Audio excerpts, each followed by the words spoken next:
Yahoo mobile search is powered by its own algorithm. Twitter polls launched to acclaim. And Facebook wants to display your public posts in its search result. Welcome to This Week in Organic, episode number 22. This week's in Organic. Live from London on thisweekinorganic.com. Broadcasting live on Blab, you're watching This Week in Organic, the weekly show that debates the ramifications of the latest SEO and content marketing news. Sign up to watch the next show live at thisweekinorganic.com. Hello and welcome, I'm David Bain, and each week I'll be joined by some knowledgeable, opinionated folks to discuss the latest happenings and anything that impacts organic traffic. And as for you, dear viewer, get involved. So click on the Tell a Little Bird button if you're in Blab Live, that'd be great, because then you'll be able to share the what's going on with your friends and tell us what you think, what's being discussed in the comments section as well. And I'll try and read out as many comments as I can. But let's find out more about today's guests, where they're from, and what's caught their attention this week. So starting off with Michael.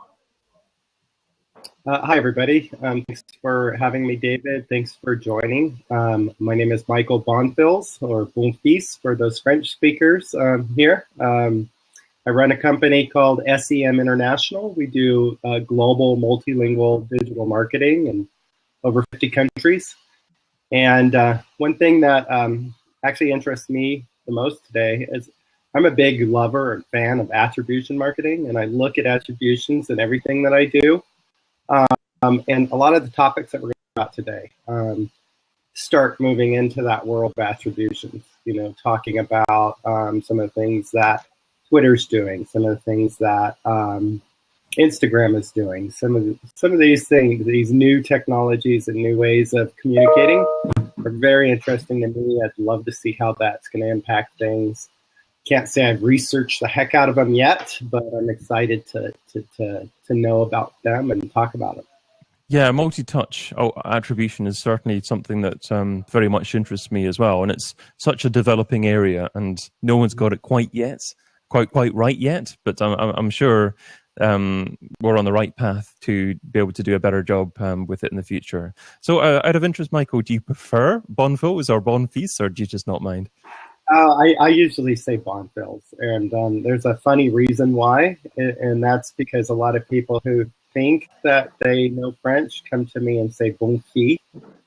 And if you say bon fils instead of bon fils, like it's supposed nice to be girl or good girl, you could call me a good little girl instead of my last name, which is good son. And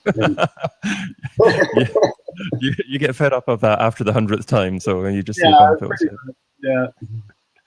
And also joining us today is Alex.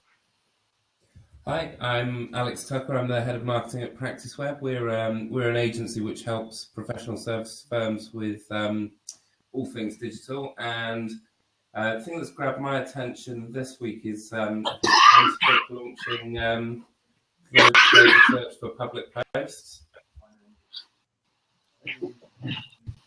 Okay, great. Thank you. Take a moment if you need it, Michael. Also joining us today is Thomas. Hey guys, I'm Thomas Vaitulevicius. I've spent years looking after SEO and a few other digital marketing channels at Rightmove. And at the moment, I'm setting things up at a sharing economy startup called JustPark. And of the topics today, I'm quite keen to have a bit of a ponder about Google's rich answers and how that affects business models, and also the bit of a hypothetical discussion over paying for reviews and in general, I guess using black hat techniques to build businesses. Right, okay, yes. I mean, it can be quite challenging as a business wanting to do white hat techniques, but having to compete in a marketplace that there are often black hat techniques going on, and it's tough. Indeed. And of course, what you're saying regarding rich answers, a study by Stone Temple making it look as if over 30% of queries were resulting in a rich answer, and that could have significant impact for SEO, certainly. But in terms of first topic, John Mueller has confirmed that sites powered by the publishing platform Wix have experienced a sudden loss of index pages. Now, it may be JavaScript, Ajax, or a canonical link tag issue, perhaps. But whatever the problem is, it's a concern for webmasters. So what impact does your CMS selection have on your SEO? Michael, do you think selecting the CMS to begin with has an absolutely imperative impact on how successful your SEO is likely to be over the longer term? Yeah, yeah, absolutely. I mean, 100% absolutely. I mean, this is a CMS system is the backbone of the coding of your entire site, right? So if the site cannot be crawled, if it cannot be indexed, what's the point, right? So Wix, I mean, the moment I saw Wix for the first time, the first thing I did was look at how is this going to be crawled, how is it going to be indexed? How does this sit on a C block, right? On some server drive? How do all of the things that Google has built its algorithm about going to really look at this and index it? If you think about it, if I'm a spammer, right, I could create Wix-like company and create multiple pages. So Google's already built technologies to prevent that years ago, a decade ago, or more than a decade ago. So, you know, this is just writing on the wall for Wix. I'm not sure how they're going to fix it. I'm sure there's probably some things that they can do. But on the other hand, I don't know. I don't know if technologies could be that great to be able to index that kind of code that they have built in there. In terms of your question, though, yeah, a good CMS system, especially something that's SEO friendly. WordPress obviously is going to be mentioned by probably everybody. Yeah, that's definitely a no-brainer. It's the backbone of your site. Yeah, I mean, I was absolutely amazed that Google were actually looking into what the issue might be and helping them, because surely as an independent company, it's your job to actually ensure that the coding you produced makes you viewable, discoverable on Google. Thomas, what are your thoughts on this one? Well, I've been lucky enough to primarily deal with larger websites, large enterprise setups where, by and large, all of the, well, what you'd call CMS was always custom built, which carries its own problems, and when it gets too big, those problems become quite big.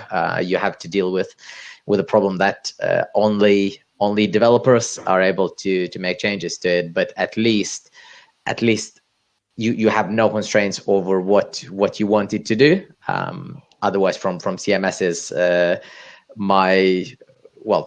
just out of accidental contact and need to work with it, I've seen that WordPress has been able to provide all of the features that I'd asked of it SEO wise, and I guess that'd be my suggestion for anybody looking to set something up. If it's quite small, using WordPress. If it's a bit bigger, potentially looking into something that does not constrain you too much with bespoke code of a company that builds it. But obviously, different people with different experiences will have different opinions. Yeah, I don't like personally CMSs that force me to use their URL structure that I can't necessarily replicate if I have to move to another CMS in the future. Even if you have 301 redirects or whatever you could perhaps do to that, it's not necessarily going to be easy to make that move in the future. And I suppose at least WordPress can let you set up permalinks in a manner that would make it easier to use to move in the future as well. So it's interesting that you would recommend WordPress for many businesses to start off with, Thomas, considering the fact that your experience, certainly background before your current role, is very much enterprise driven. But you're quite confident that WordPress is right for a business, even if it's a business that's growing quickly. I think up to a certain size, if if it is a business that has got ambitions of getting to that level where they'd be using enterprise solutions, then I start getting a little bit worried about the not necessarily the flexibility constraints, but the technical, the speed cost that comes with WordPress. But again, it's kind of finding that balance for how complex you want a setup versus how flexible. And in WordPress, I think for a small website with a limited amount of traffic, I've kind of seen it work just about. Whereas for a growing website, my experience was almost a clean slate, starting from scratch and building what one wants. So Alex, is WordPress something that you use, or are you on another CMS? Well, our platform is built on Drupal. Okay. But we, first of all, you have to really feel for the people who are affected by this issue with Wix, who are largely small businesses who have gone for a kind of low-cost, easy setup solution because they don't have necessarily the skills or budget to do anything bigger. So that's heart goes out to the businesses who are affected by this. But we, the kind of things that we would recommend you look for is, whether it's WordPress, Joomla, Drupal, that there's a community around your CMS, that there's that there are plugins available, that there's a development community, so that the world of search moves very quickly, and by using open source, you're able to kind of change with the times, if you like. So when Google changes something, you might need a plugin, you might need to change something about the website fairly quickly, and open source enables us to do that. So, Alex, would you say in general the benefits to going with something like Drupal is that it's maybe a little bit more customizable than something like WordPress? Absolutely, and WordPress is more customizable than something like Wix as well. So you're very wedded to a set of features with a website builder like Wix or My Website, which very little control over being able to change any functionality at all. And if something impacts one site, as we've seen here, it's affecting all of the sites that are using Wix, or a huge number of them at any rate. And do you have to do much with Drupal to make it very SEO friendly, or is it quite good at that out of the box, as it were? Well, I'm not an engineer, so I'm a content marketer, so I struggle to answer that. You're happy enough with what you have at the moment in terms of yeah. the way it structures things. Okay. Drupal is a tough one. So Drupal, Joomla,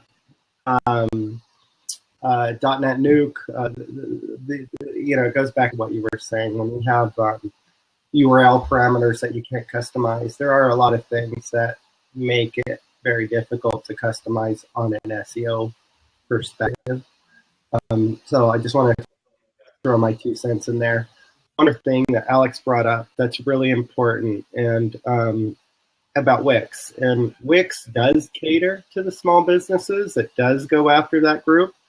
A lot of that group, they don't care about SEO, right? They want paid search. They want to show up in some local listings. A lot of them are like, look, I just want a website, put it on my business card. SEO is not that big of a deal to me. So, that's, a lot of them are really small businesses, the local dry cleaners or whatever the case may be. As long as they have the ability to have their address in there and their index in Google Maps, a lot of them are fine with that, based on the experience I've had with small businesses that would go to a platform like Wix. It's just a shame that they're not even aware of these things, and perhaps how much more traffic they could generate if they're publishing regular content on Wix, if it were optimized to be found in organic search, of course. But we'll certainly watch this one with interest to see if the sites do recover in Google. Hopefully, we'll be able to report next week that they do. But let's move on to our second topic, which is Facebook have launched the ability to search public posts. Now, has this the potential to significantly impact social listening abilities and maybe even market research? How might businesses use this information? Alex, content marketer, can you envisage this being an excellent listening opportunity, or is it not going to be that important in terms of what's going on? It's really interesting to me the level of effort that Facebook seems to sort of periodically put into developing search, because I'm not convinced that people search Facebook in that way. I think that often people are using it as kind of extension of their phone book or looking for a particular personal brand rather than we mentioned Google Rich Answers, which we're coming to later. I just don't think you're looking to solve a problem on Facebook. But what they seem to be doing really, really well at the moment is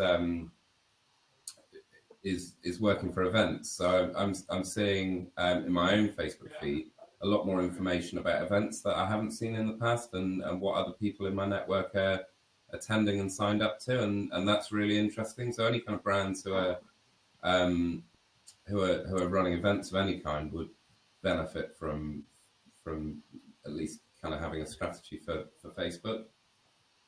Okay, so you think that in the future Facebook will do better from predictive content as opposed to actually direct search results then, basically? Yeah, I think so.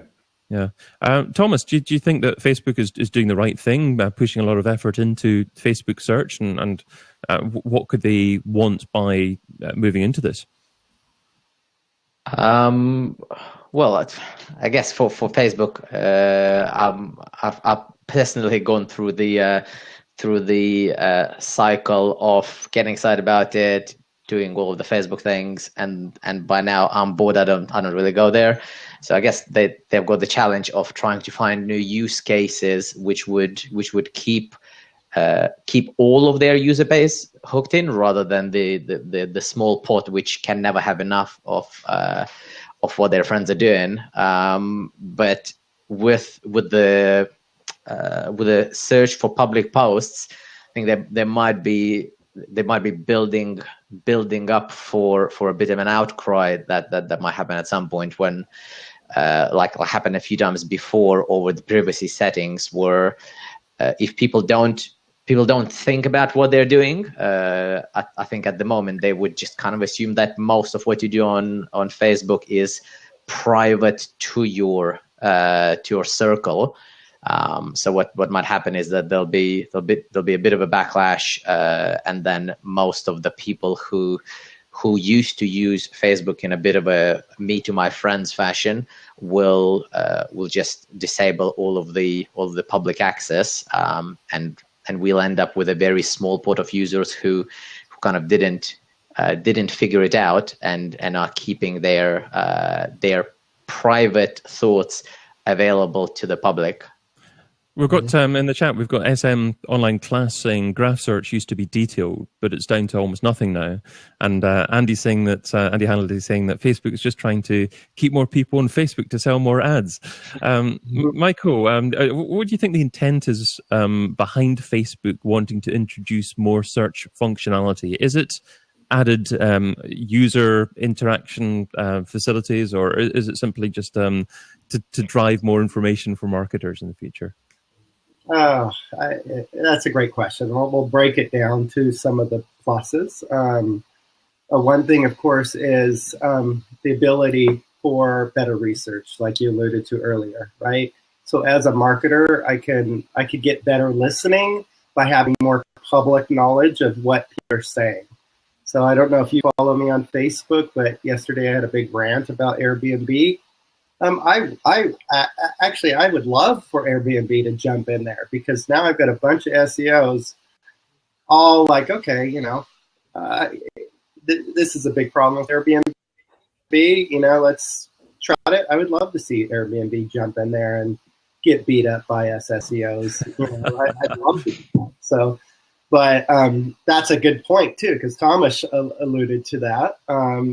if I'm a brand marketer, and I'm doing social media and I'm doing listening, and I jump into somebody's conversation, especially a heated conversation, this is going to be a funny story, right? This is going to make some major news probably. Somebody's going to screw something up and say something so offensive that ruins the band. You know, so I mean, I'm looking forward to that part of it.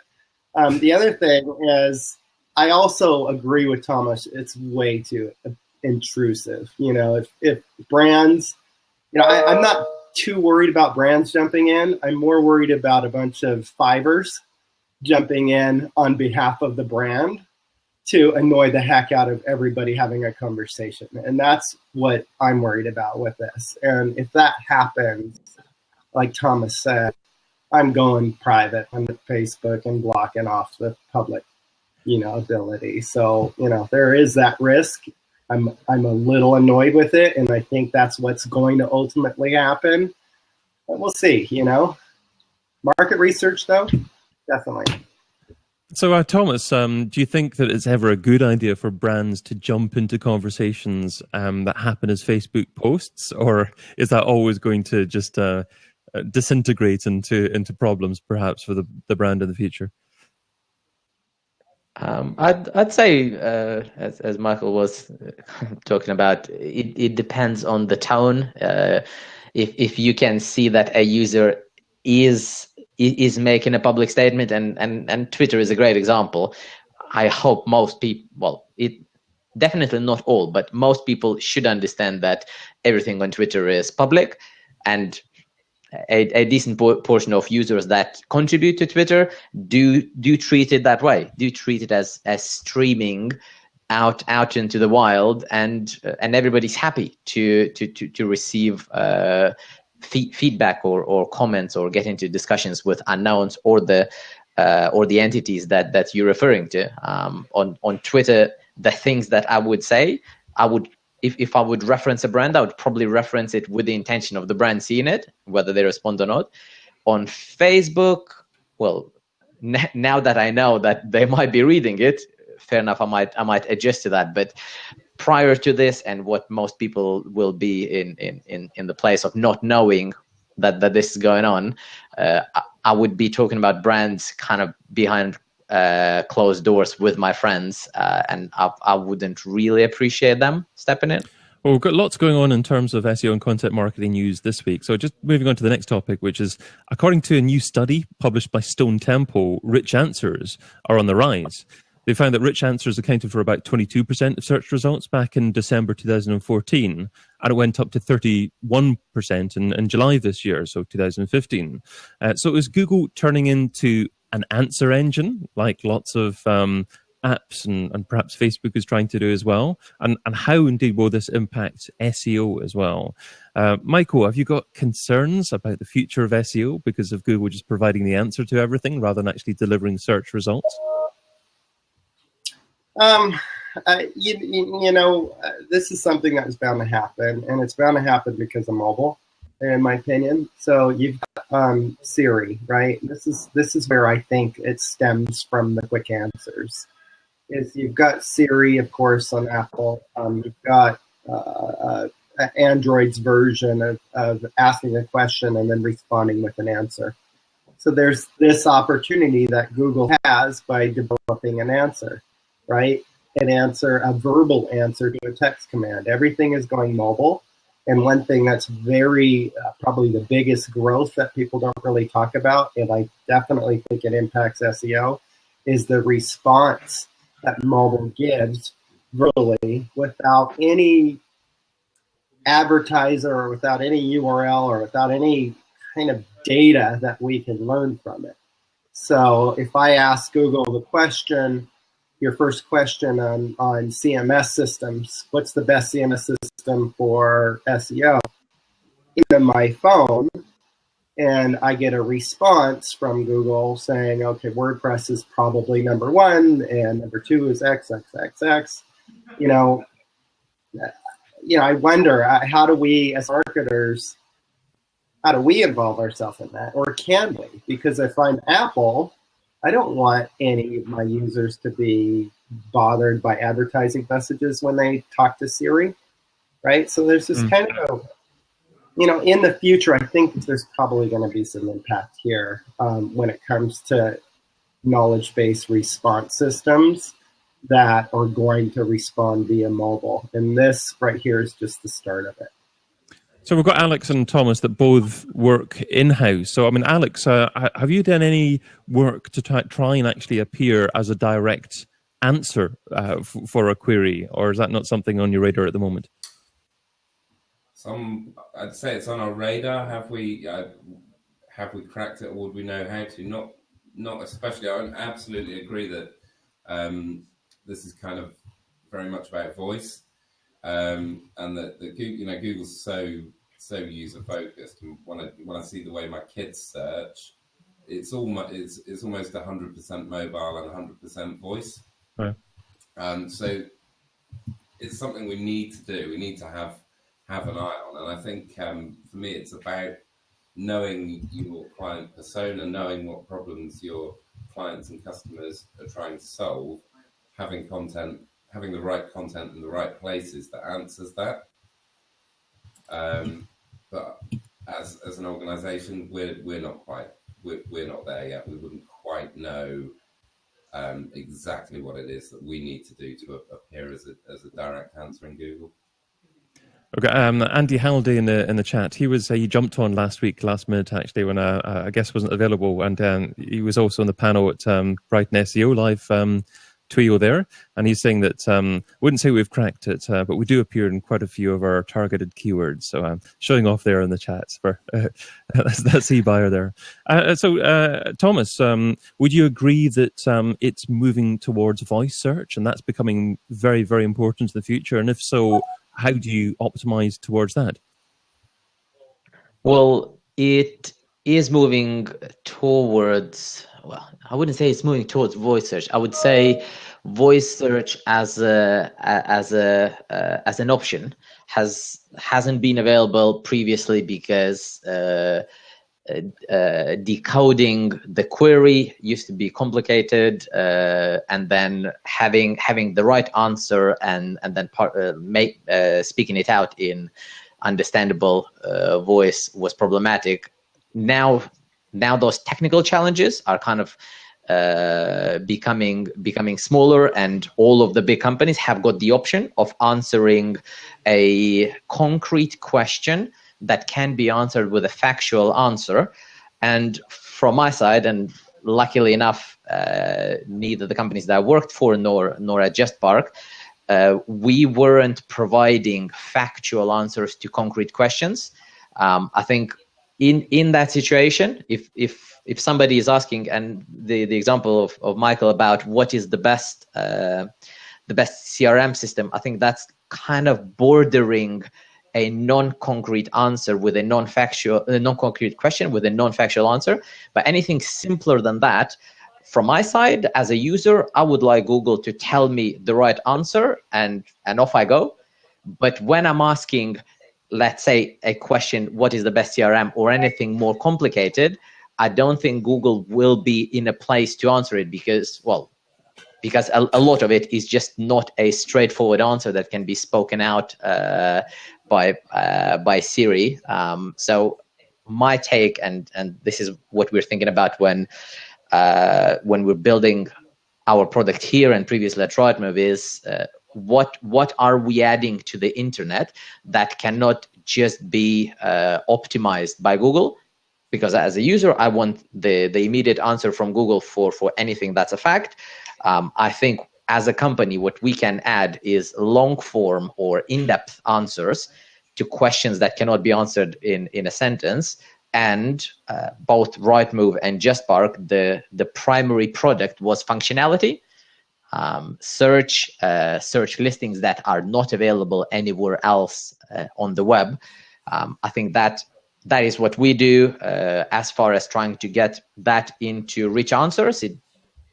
It's not really an option, and I guess that's for me the gauge as to how how stable is our business model, how robust is our business model. At the moment, we can't really get into the rich answers, because what we offer is not something that you can just simplify into a sentence. Hence, I'm not that worried about Google providing great experience with factual answers. I think the challenge is there appears to be a grey line between what is a factual answer and what Google sometimes determine a factual answer to be. You just have to search Google for what happened to the dinosaurs to have a rather interesting, rich answer there. That's all I'll say to that to that one there. I'll just do that quickly. See if you get the same result as I do, because that was in the news a couple of months ago. But while you do that, I'll just move on to slightly different topic, which is still on Google. A few tools are actually reporting a bit of a flux in the search results at the moment. So it could be Panda, it could be something else. Is anyone of our panel here experiencing a bit of a flux in keyword rankings at the moment? And if so, is there anything that they put that down to? Alex, is that something that you've had a look into over the last couple of days at all? It's not something that we've noticed.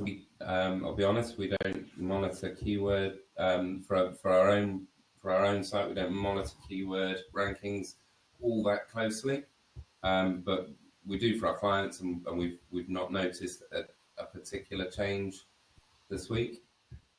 Okay, we've got Search Talk Live in the chat saying I think it's a refresh. Certainly, there's talk saying that it could be an extended Panda update.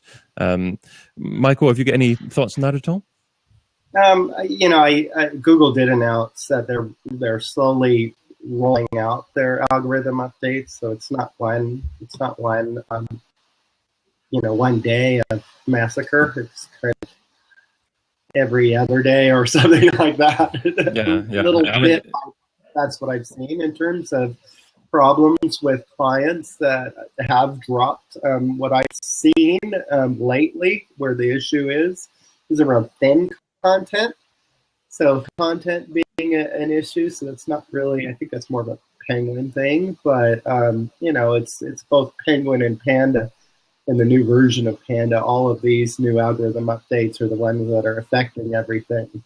So thin content is still having an impact. I'm seeing that with larger multinationals who have massive pages, massive SKU issues, and of course duplicate content on the translation front is something I've seen as well. So Google's getting a little bit better at taking a English page, right, and somebody who translates that or through machine translation, Google's ability to retranslate that back in English and compare to see if it's a duplicate content without the right canonicals, without the hreflang tags built into the page, if that makes any sense. Yes, absolutely. Yeah, and in relation to what you're saying there, you see a lot of issues with thin content. Where would you say the line is between the thin content and content that's okay? Are we talking about a lot of code being within a page, or is it down to more just the quantity of words that are fairly unique or unique content on a page? Yeah, it's really the content on the page. It's the quality and quantity of the page, and of course the relevance. So these are affecting companies like, say, eBay, right? Where eBay pages, eBay sales pages are typically thin content already.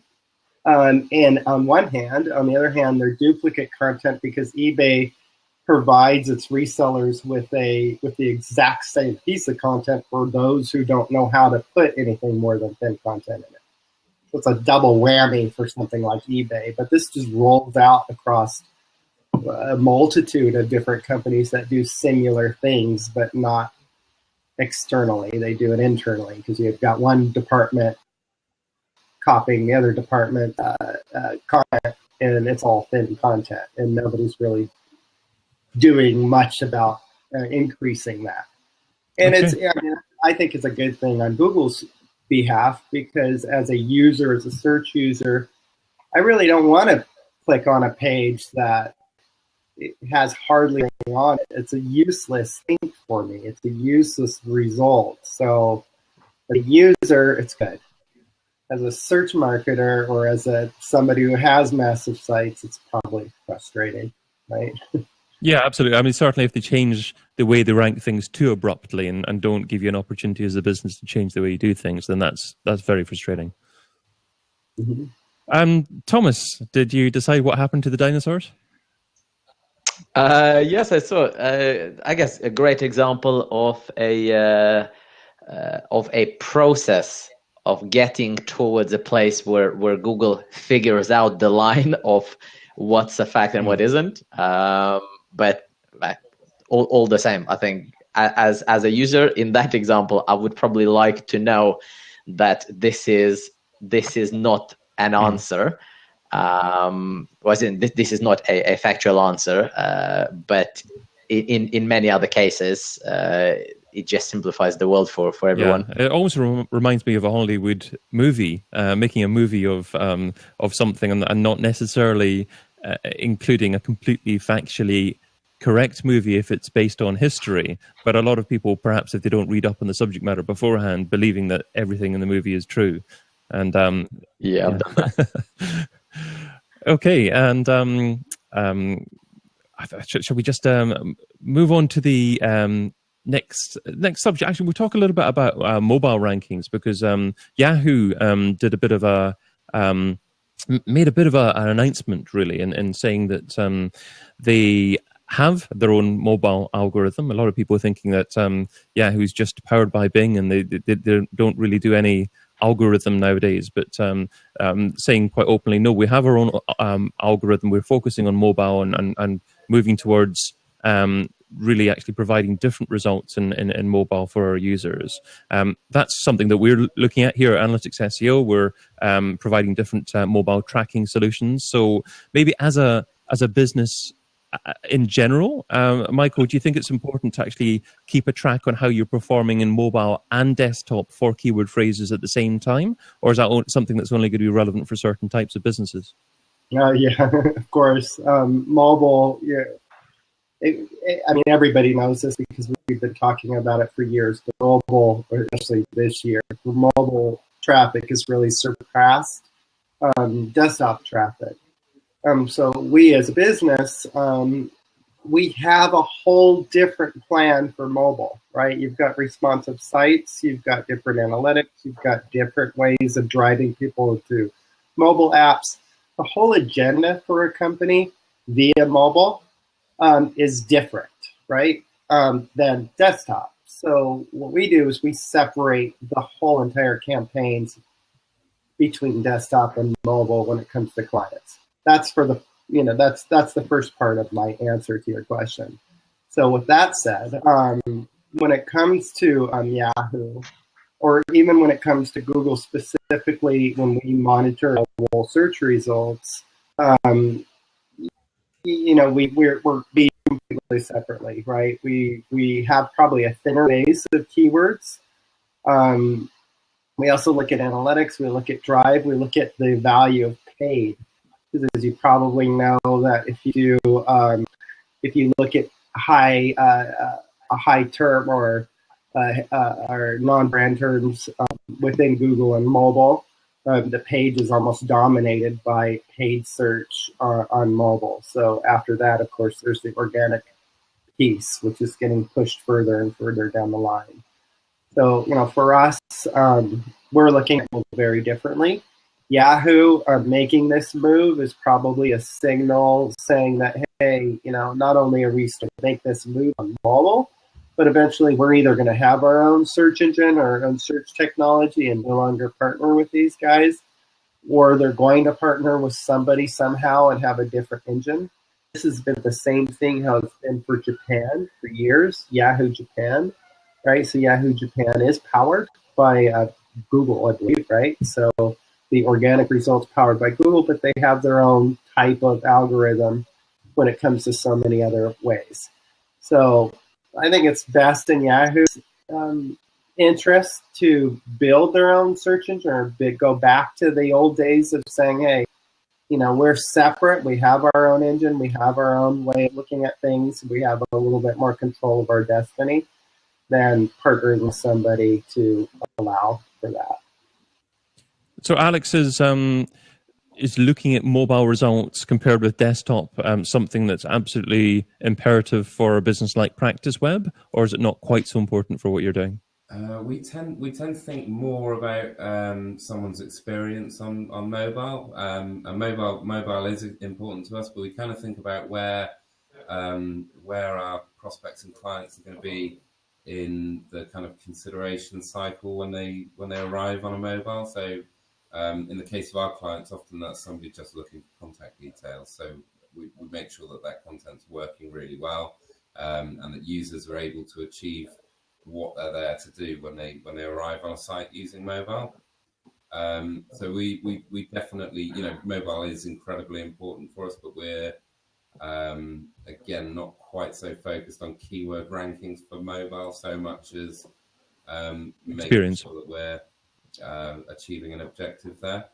But in terms of what Yahoo's doing, I read today that Yahoo's also expressed an interest in bidding for powering Siri search when that comes up for tender. So having its own algorithm there for Yahoo as a business probably make a lot of sense in those terms when the day comes.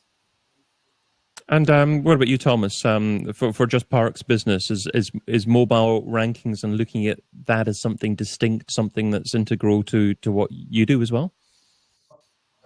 Yeah, well, parking, even though the current business model is primarily pushing pre-booked parking, which oftentimes is arranged on a desktop for an airport, for commuting trip when people order their tickets and everything else. But we definitely want to cater for the users that are out there in the car, hopefully not browsing whilst driving, but they're away from a big screen, and they want to figure out where to place their car. And we have all of the same tracking that we have set up for desktop going on separately for mobile. And the slightly disappointing thing is that everything, at least in our industry, everything seems to be very, very similar on mobile SEO. So if anything, I'm waiting for Google to actually make a bit more of a stand and actually start differentiating their results, because I do think some websites are more optimized, be it in an SEO way or as Alex and Michael were saying, as user experience, as far as user experience is concerned, some websites are just better on mobile, and those websites should rise to the top. I'm not seeing that happening at the moment. Talking about Google making a stand, Search Talk Live saying in the comments, it was interesting, John Mueller told me they use an iPhone mobile crawler. Well, I suppose they just have to use something that represents a significant chunk of the market. But it's nice to see that they're not just using Android, because it's not really representative of the market there. So good to see chat going on there. Keep on offering chat, and telling a little bird's always appreciated for those watching live. But talking about Twitter, a couple of days ago, Twitter announced that it's going to be releasing its new polls to everyone. I haven't seen it in my Twitter, but hopefully it's going to come soon. But surely this has the potential to increase interaction and could be a wonderful market research opportunity. But how would you use Twitter polls? Michael? I love the idea. I haven't seen it like you. I haven't seen any Twitter polls come in yet, but I love the idea for contests, right? To come in as a brand and say, hey, for the next 30 minutes, what do you think of our X product? And if you respond, one of you guys are going to win new shoes or whatever. You know what I mean? So there's a lot that brands can do with this, and it's instantaneous. It's great for market research. It's very fast. You don't have to do full disclosure here, SurveyMonkey is one of our clients. And I love SurveyMonkey, but it does take time to grab results. Doing a result in the live stream on Twitter where I can do a poll and get an answer within 15 minutes if I wanted to, that's really awesome. I love it. Still doesn't address how Twitter's going to make any money, but I love the idea, right? I think it's going to be great. I can see there being two different levels of this service in the future. You've got an option that doesn't give you who participated and just actually the results of the survey, and you've got another version that actually tells you who participated, where they're from, and perhaps some more data about them there as well. And I can see businesses wanting to pay for that, really. Thomas, is that the intent behind Twitter rolling this out, or is it just getting more people to use the service?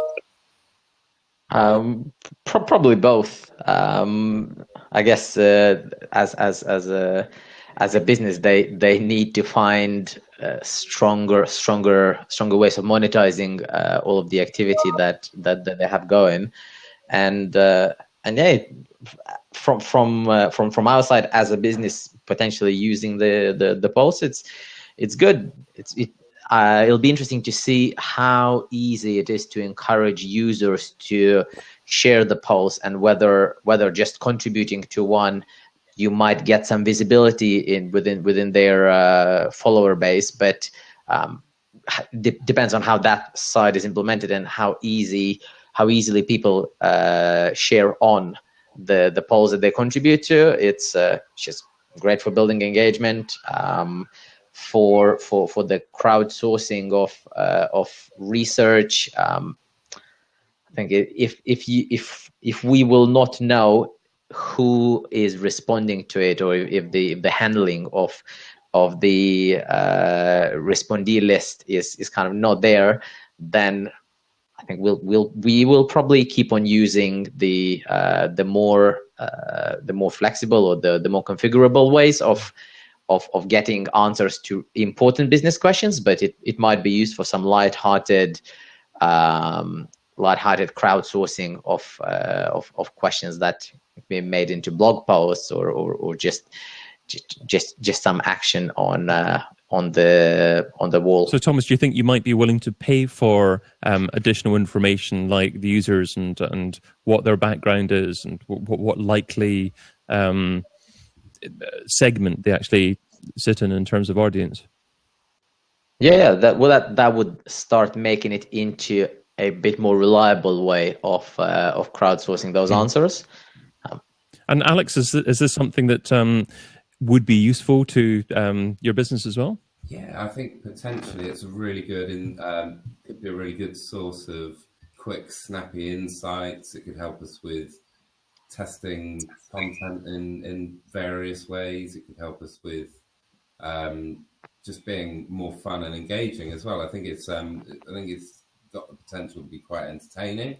Running quick polls.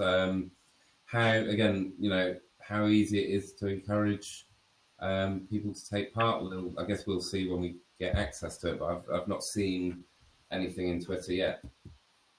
Okay, I've seen something. I saw Danny Sullivan make a tweet. It was about Back to the Future, and if you remember watching it at the original cinemas, but I haven't seen the functionality of being able to do one myself. But perhaps the fact that I'm fairly keen to actually be able to do this is an indicator that it's something that a lot of people on there that use Twitter regularly will find useful. But we will see. So the second last topic is Instagram. They've introduced Boomerang, which is a standalone app for publishing 1-second looping videos. We thought Vine videos were short, but 1-second looping videos. We also heard last week that Twitter have launched the ability to publish a 30-second video direct from your desktop. So with that, and Vine and YouTube, what is it that marketers can do effectively from using short-form videos? Sticking with Alex. Alex, is short-form videos something that the majority of businesses should be looking at doing for starting to share on Facebook posts and Twitter and other places? Or is that not necessarily the right thing for most businesses to be concerned about? Well, our clients tend to be B2B. There's probably about a quarter of our clients do anything at all with video, actually. Although we do encourage use of video. I think the shorter form probably has at least for our clients, gives them the opportunity to entertain a little bit, which is kind of rare in our business. So I think it would be fun to see our clients getting involved. What we can do with a 1 second rolling video. I always thought that was just a GIF. I think it behaves like a GIF. I think it's essentially 4 images that are just stitched together. So I don't know if you can hardly call that a video, but apparently it is. Yeah, Michael, is that something that you're excited to get up and use, or you don't really see many people using it? I can't say I'm excited, only because, as you can tell, I'm not 20. So, 21. I remember we're talking Instagram, right? So Instagram is a mostly millennial loved social media platform. The attention span of most millennials aren't as long as a pre-roll video. So 30 seconds is already like ridiculously long. That's about as long as they watch any movie anyways. But 1 second for a millennial probably is a really good way to capture their attention. But it's, my feeling is it's going to be super annoying, to most people, unless they figure out how to make it funny, because that's what millennials. So it really is a millennial marketing product at this point. And if they could make it funny and make it, capture the 1 second attention of these millennials with it, then yeah, I think that it probably is something that's going to be interesting. Stephanie saying in chat, 6 second filter. So 6 seconds, is that your willingness to actually, not attention span, she's saying, but critical filter for generation Y, Z, and exponentially less for alphas. Thomas, is too long for a millennial. So Thomas, is this a product you agree that is targeted at millennials? Can you see anyone else, any business using it that its product service isn't targeted at that market? I'm struggling. I think overall, Instagram, videos on Instagram, Vines, and kind of other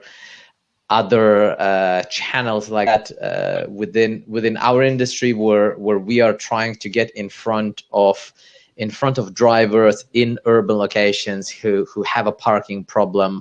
To some extent, we're probably more similar in that marketing sense to a B2B business, because what we do is not, at least the product is not particularly emotive to the consumer, similar like a B2B consumer buying something for the company.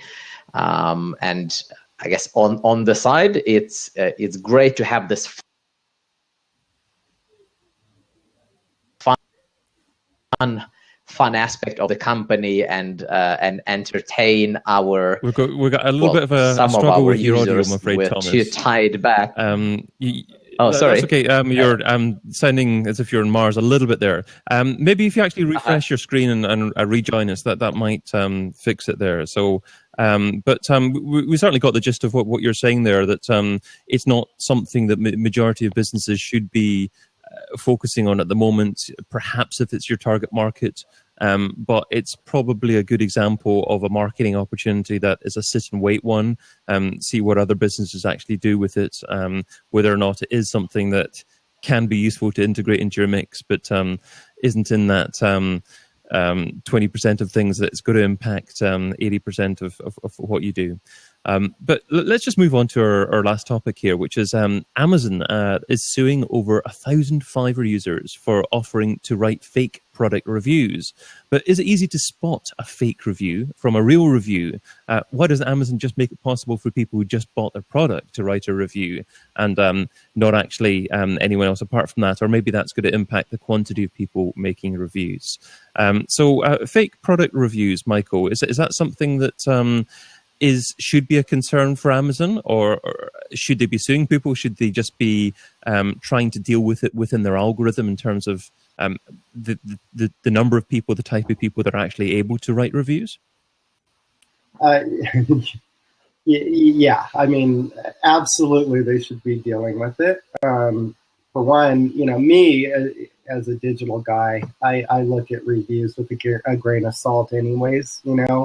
I try every review I look at. I try to decipher, what percentage of that review is likely to be some brand guy or a Fiverr, and that's just me. But I'm not the majority. The majority of people actually believe that stuff and they follow it, and that's really bad and really a problem. In terms of Amazon suing these people, I mean, come on, a lot of these people that do reviews, they live in India. They make about $5 a month, right? So what are you going to sue them for? What? And how are you going to send a lawyer over there? Good luck. That's a publicity stunt that's kind of stupid in my opinion. If anything, I think that Amazon and a lot of these companies, that Yelp, a lot of these guys could really use a good piece of knowledge from a company in China called Taobao, right? Because Taobao's entire system, Taobao, just for reference, is one of China's largest e-commerce sites. Most people go there to buy things, and it's kind of a mix between eBay stores and Amazon.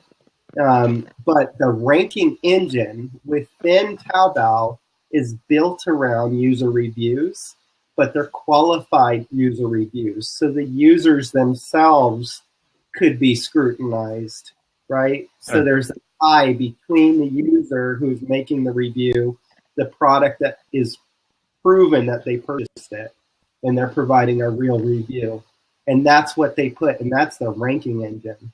So if you had something like that in Amazon, you've had some technology in there, they don't need 500,000 reviews for every product, because nobody's going to look at that. They just are going to look at the top maybe 5 reviews, if that, right? So those top 5 reviews, if they are built amongst a smart engine like Taobao has, that's what they should be thinking about, not going around and suing a bunch of people that they're never going to make $1 off of.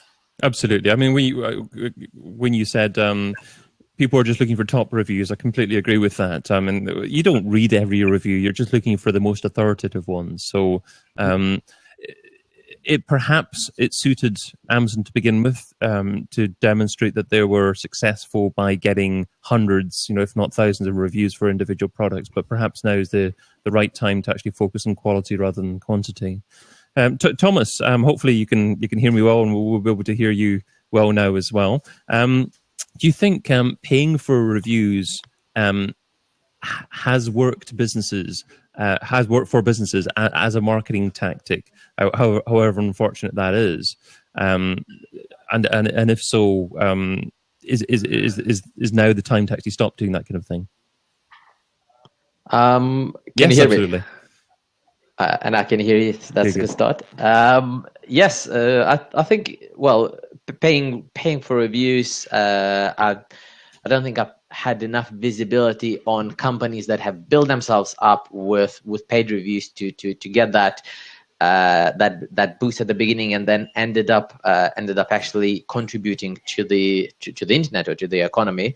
But it feels like a similar mental process like Black Hat SEO, where some companies have actually used it in a very sensible and kind of conscious way as a booster for the very beginning of their business, but with an eye on building something better than their competitors, so that in the end, this is almost like a kind of launching marketing tactic. I think anybody who's buying reviews to flog a product that is not great, well, Amazon has got, I don't know, 30,000 employees. Half of them should probably be trying to spot these reviewers, because it like their product really depends on it in my eyes. And any products which are receiving very good reviews on one hand and very poor reviews from from other users. Well, Amazon should be able to filter that out, as Michael said, using authorized or verified reviewers. For a company of their size and with the revenue that they're making from a product that is essentially a recommendation engine, I think they need to be investing in that. And I'm hopeful that similar like Google, with the problems that they used to have with keyword stuffing, then link spamming, I think eventually big companies get to a place where they just check enough effort at a problem like that, and they'll be able to get it under control. So, I mean, Alex, when you look to purchase something online, are you always concerned about the legitimacy of different reviews? And if so, how do you actually decipher between what might be a decent review and what's likely not to be a real review? Well, first of all, I guess it depends on how much we're spending. So, if something's really low value and I don't care that much, then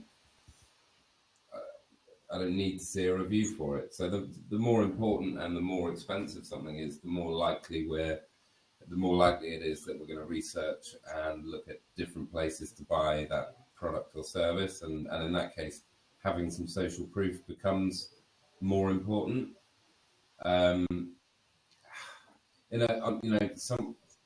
Somewhere like Amazon, is it really? I don't think it is easy to spot fake reviews, and I think that's a problem if you are buying something that's a kind of high ticket item.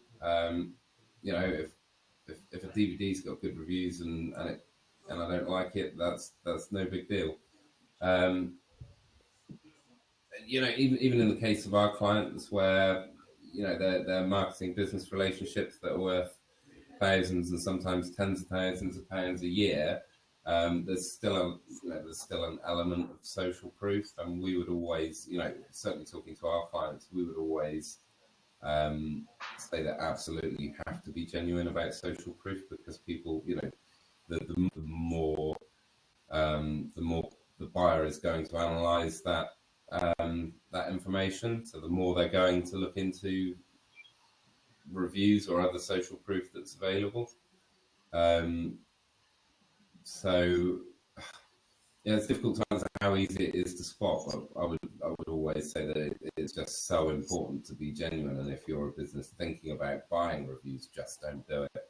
Yeah, absolutely, and certainly don't go for tens and hundreds of them, because it's all about that perceived quality of the review, as opposed to all these reviews out there that you see that are perhaps just one or two lines, and perhaps don't even talk about the characteristics of the product, and those are just daft to get.